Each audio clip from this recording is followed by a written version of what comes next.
Bom, então, o último algoritmo de escalonamento que eu preciso explicar para a disciplina de sistemas operacionais é o algoritmo de escalonamento por prioridade. Esse é um algoritmo preemptivo, ou seja, o processo que está dentro do processador vai ficar dentro do processador até ele terminar, e aí ele escolhe a tarefa com maior prioridade, ou seja, com menor número para poder ser executada a cada unidade de tempo. Aqui a gente tem a definição da struct de processos, que tem ID, chegada, a duração original, a prioridade do processo, o tempo restante para execução do processo, início, término, um tempo de espera do processo, tempo de retorno e uma flag para poder ver se ele finalizou ou não. Para poder iniciar, a gente inicia as estruturas de dados necessárias para poder rodar o algoritmo e informa o número de processos. Esse número ele não pode ser menor ou igual a zero. E aí o que acontece? A gente define no caso a gente faz a alocação dinâmica da pilha e temos a entrada do processo. Para cada processo a gente vai definir tempo de chegada, duração e prioridade do processo. E vamos inicializar as estruturas de dados de cada processo para poder iniciar o algoritmo.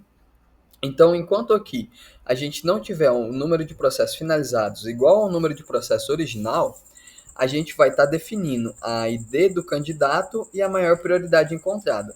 E aqui, nesse bloco de código, a gente seleciona o processo pronto com a maior prioridade.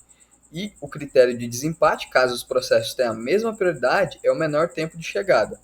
O critério de desempate secundário, caso esse não der certo, é a menor ID se o tempo de chegada for igual. Aqui, a gente verifica se não tem algum processo para executar, se todos os processos já terminaram e caso todos os processos não tenham terminado, a gente vai avançando o tempo para a chegada do próximo processo, para cada processo. Aí a gente verifica se a gente encontrou o próximo processo e verifica se a chegada mínima é maior que o tempo atual. Se algum desses aqui for verdadeiro, o tempo atual vai receber a próxima chegada mínima, que a gente vai fazer o avanço de tempo. Senão, a gente apenas avança o tempo sem definir o salto. O último processo executado vai receber menos um, o que quer dizer que a CPU estava ociosa e a gente vai continuar, a gente vai voltar lá para o começo do while. Então aqui a gente vai selecionar o processo, se ele for diferente do último, ou se a CPU estiver ociosa, e o processo vai ser o primeiro a rodar. Se houver preempção, ou então a CPU estiver ociosa, a gente vai ver se o último processo executado é diferente da ID do candidato. E aí a gente vai fazer um print para poder falar que o processo está executando no tempo. Para informar o tempo de execução que o processo está executando. E aí a gente vai definir que o último processo é executado de acordo com a ID do candidato. A gente vai executar o processo por uma unidade de tempo e vai diminuir o tempo restante. No caso aqui, a gente avança o tempo atual, verificamos se o processo terminou. Se ele terminou, o próximo vai ser uma nova escolha. Caso contrário, vai acumular o cálculo das medidas. E finalmente exibimos os resultados. Para poder rodar esse código, precisamos compilar. Esse aqui é o único que eu não compilei. Para poder compilar ele, a gente digita gcc prioridade.c. Prioridade.c. Quando a gente compila com GCC normal, a gente vai ter um A.out. Basta a gente rodar o A.out. Rodando o A.out, a gente tem que informar o número de processos. Eu vou definir aqui apenas 3.